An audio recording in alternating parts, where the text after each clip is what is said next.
अपना लाश सब उठाया, उनको दिया, लड़की था, लड़का था। मेरा भी आदमी है, कहीं हम घर कैसे जाएंगे सर?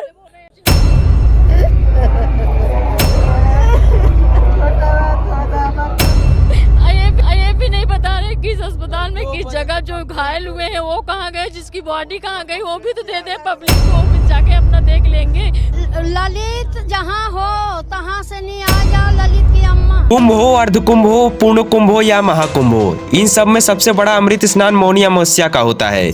इस स्नान को मोक्ष की प्राप्ति के लिए जरूरी माना जाता है। मान्यता है कि इस दिन प्रयागराज की त्रिवेणी में अमृत बहता है, जिसकी वजह से ज्यादातर लोग गंगा नदी या यमुना नदी में स्नान करने के बजाय संगम नदी की नोच में स्नान करने का संकल्प लेते हैं। महाकुंभ मेला क्षेत्र में जो मंजर बुधवार को देखा गया उसने सभी को सदमे में डाल दिया। एक व्यक्ति ने अपने परिजन का शव खोने के डर से तब तक उसका हाथ नहीं छोड़ा जब तक कि वो शव अस्पताल के मुर्दा घर तक नहीं पहुंच गया। उसे डर था कि अगर वो शव का हाथ छोड़ देगा तो उसे अपने रिश्तेदार की लाश तक नसीब नहीं होगी। चारों तरफ अफरा तफरी का माहौल और करोड़ों लोगों की भीड़ में प्रशासन मृतकों को, घायलों को अस्पताल पहुंचाने के लिए संघर्ष कर रहा था। वीडियो में घटना के बाद संगम के पास 50 से ज्यादा एम्बुलेंस नजर आ रही थी। चारों तरफ जूते, चप्पल, कंबल, बैग और कपड़े बिखरे हुए थे। दावा है कि ये सारा सामान उन श्रद्धालुओं का था जो संगम के पास मौनी अमावस्या का अमृत स्नान करने के लिए अपने परिवार के साथ रुके हुए थे।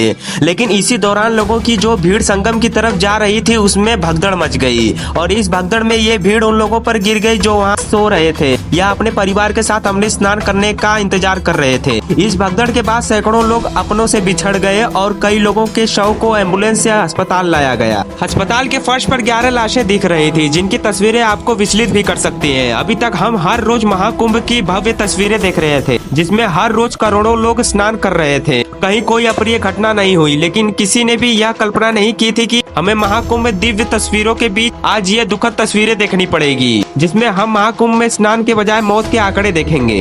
इस भगदड़ में 30 लोगों की मौत हो गई। मुख्यमंत्री योगी आदित्यनाथ भी आज इस घटना पर बयान देते हुए भावुक हो गए। आज भारत ही नहीं बल्कि पूरी दुनिया में इस भगदड़ की चर्चा हो रही है। हर कोई यही जानना चाहता है कि ये घटना महाकुंभ में कहाँ हुई, कैसे हुई और क्यों हुई। क्या इसके पीछे कोई साजिश भी हो सकती है? सबसे पहले ये जानते हैं कि ये घटना महाकुंभ के किस सेक्टर और किस घाट पर हुई। आइए जानते हैं उस रात आखिर संगम पर क्या हुआ। इस बार महाकुंभ का मेला क्षेत्र लगभग 4000 हेक्टेयर की भूमि पर फैला हुआ है जिसमें कुल 25 सेक्टर है और 41 घाट है। यह घटना मेला क्षेत्र सेक्टर 2 में हुई है जहाँ महाकुंभ का सबसे प्रमुख और महत्वपूर्ण घाट है। इस घाट को संगम घाट या संगम नोज भी कहते हैं क्योंकि इसी घाट पर गंगा, यमुना, सरस्वती नदी का मिलन होता है। लोग मानते हैं कि उन्हें महाकुंभ में पवित्र स्नान का असली पुण्य तभी मिलेगा जब वो संगम में डुबकी लगाएंगे। यही कारण है कि अभी तक जितने भी लोग महाकुंभ जा रहे हैं वो संगम घाट पर स्नान करना चाहते हैं और इस घाट में भी यही हुआ। जो श्रद्धालु गंगा और यमुना नदी घाटों पर मौजूद थे वो मौनी अमावस्या पर अमृत स्नान करने के लिए संगम घाट की तरफ प्रस्थान करने लगे जिससे संगम घाट पर भीड़ का दबाव काफी बढ़ गया। देर रात 2 बजे जब यह घटना हुई तब उससे सिर्फ आधा घंटा पहले संगम घाट की कुछ तस्वीरें आई थी जिसमें चारों तरफ लोगों का सैलाब दिख रहा था। अनुमान है कि उस समय सिर्फ एक सेक्टर में संगम के आसपास 25 लाख से ज्यादा लोग श्रद्धालु इकट्ठा हुए थे। पुलिस ने संगम पहुंचने के लिए जो मार्ग बनाए थे वो सिर्फ इस कदर भरे हुए थे कि लोग वहां लगाए गए बैरिकेड को तोड़ने की कोशिश कर रहे थे। पुलिस और रैपिड एक्शन फोर्स के जवान उन्हें रोकने के लिए बार बार समझा रहे थे। ये सारे हालात भगदड़ मचने से सिर्फ आधा घंटा पहले के थे।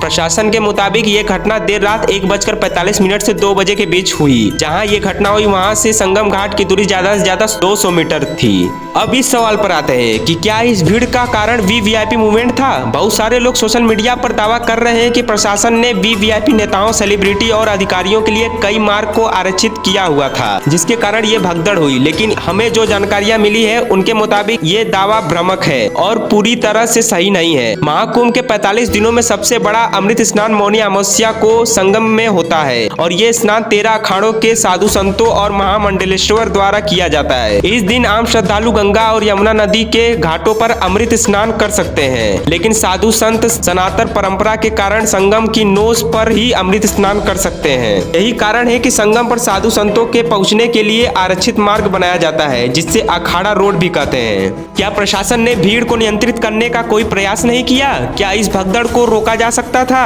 अगर श्रद्धालु प्रशासन की अपील को नजरअंदाज नहीं करते तो हाँ, इस घटना को रोका जा सकता था। डीआईजी वैभव कृष्ण ने घटना के कुछ देर पहले लाउड स्पीकर पर यह अपील की थी कि लोग घाटों पर रात भर न रुके, क्योंकि इससे आने वाले दूसरे श्रद्धालुओं को परेशानी हो सकती है। उन्होंने ये भी कहा था कि लोग संगम पर जाने के बजाय उन्हीं घाटों पर पवित्र स्नान करें जो उनके आसपास हैं। लेकिन लोगों ने प्रशासन की इस अपील पर ध्यान नहीं दिया और संगम पर बड़ी संख्या में लोगों के पहुंचने से यह घटना हो गई।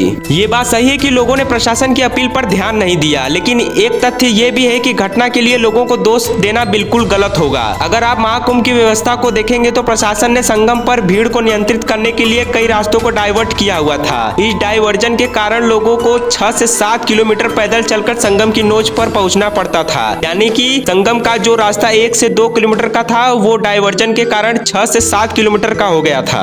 इसके अलावा ये मार्ग भीड़ के मुकाबले संकरे थे और इन रास्ते में धक्का खाते हुए संगम पहुंचना किसी अग्नि परीक्षा से कम नहीं था। अगर कोई व्यक्ति मेला क्षेत्र में 6 से 7 किलोमीटर पैदल चलकर संगम पहुंचता है तो उसके लिए घाट पर कुछ देर रुककर आराम करना स्वाभाविक है। इस घटना में भी बहुत सारे लोगों ने यही किया, इसलिए ये कहना कि लोग वहाँ क्यों रुके थे ये सही नहीं होगा। यहाँ गलती प्रशासन से हुई है जो भीड़ को नियंत्रित करने में नाकाम रहा।